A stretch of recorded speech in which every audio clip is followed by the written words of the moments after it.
What's going on, everybody? I got a great question and I want to just share this with you, and hopefully it can be of service and value. And if you find value in this, click the like and subscribe. Hopefully this video can be shared with more people. Okay, so have you used Brazilian Jiu Jitsu in a street fight? Good question. Yes, 2 times. And in my early teen or late teens, I should say. The first one was when I was 17 years old, and my bully just went straight for my legs to put me down to the ground. I don't know what he was thinking. So I had maybe 4 to 6 months of jiu-jitsu experience, and within like 20 or 30 seconds, we ended up in a triangle choke, and that was the end of it. No more bullies. But besides that, the number one best thing to do is just walk away, because that's the good thing about jiu-jitsu. You can just walk away. The only time I couldn't walk away is because he literally went straight for my legs and I fell down. If I had learned any other martial art, which I did a little bit of boxing, it wouldn't have helped me in that situation, because jiu-jitsu is the only martial art to me that's very practical, that you can fight off your back. Okay, so that's when I was 17 years old. Very practical, but just number one thing is, please just walk away from as much as possible, because we don't know if they have a weapon. We don't know what they have. We don't know if someone else is going to jump in. It should be an absolute last resort. Number one thing is just drop your ego and just walk away. Bro, I don't want no problem. I'm out of here. Only time it should happen is if someone grabs you or someone literally just charges at you. Then okay. The second time happened when I was 19 years old. My roommate, guys, of all people, my roommate attacked me. And so it was a long story. It's a long story. I'll keep it short. Basically, he thought that I was hitting on this chick that he was interested in, but she wasn't into guys. So it didn't matter. But we were drunk. We were staying out late.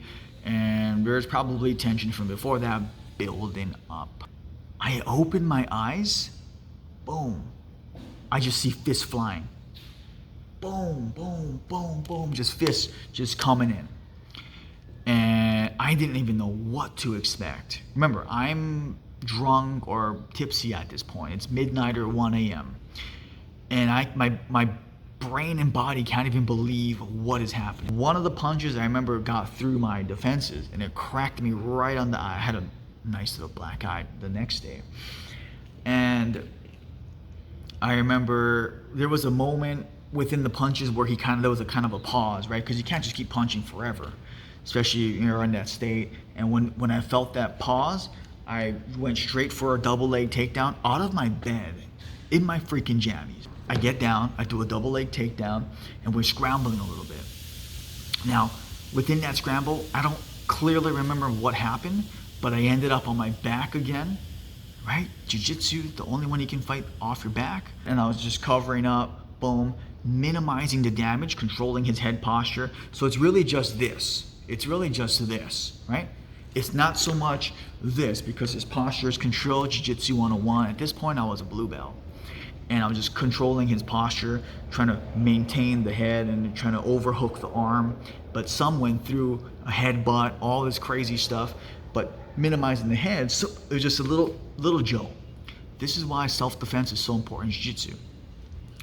And then maybe within 20, 30, 40 seconds, maybe a minute max, like real life situations are really quick. Through all of that chaos, right, controlling the head, trying to overhook and minimize the damage coming onto my head and my body, just slapped on a triangle, because the triangle was right there. That closed guard, super basic white belt triangle where you control the head, you just push the hand in, especially if they don't really know that much, you just push the hand in. Of course, you gotta cup the leg, right? You gotta cup the leg and hold on, get the angle, hold the triangle. And basically, I don't remember how long it was, but he passed out. And after the whole thing happened, I was still kind of shocked, but what did I do? I just had all this craziness on my body and all the spit and all that. I just remember picking his body up, boom, I picked his body up, and it was heavy because it's just pure dead weight, and I just put him slowly back into his bed. That was it. Next day, I wake up with black eye, bruises, all that stuff. And he woke up with a really sore neck, and because I really didn't throw any strikes, I just defended myself and put on a triangle. Wake up the next morning, and he didn't know what happens, which later he told me, he remembers and apologized and owned up to it. So I'm cool with it, and the rest is history. But basically, the whole point of this is Jiu-Jitsu is so effective because in every other situation, you can walk away from it. Like, if you're in high school, college, early 20s, late 20s, whatever, how old you are, and you catch yourself in a dumb situation because we're young or dumb or whatever. I'm still dumb. And we can walk away. Hey man, I don't want no problems. Because you don't know really if they have a weapon or some craziness, some guy gonna jump you from the back. The best way is just check the ego and get the hell out of there. The only time is when someone grabs you or literally just, grabs you. Because then it's a grappling situation, right? It's a grappling situation. That's the only time. But other than that, just walk away. Just walk away. Anyway, guys, hope you guys enjoyed the video. Like, comment, subscribe. See you guys in the next one.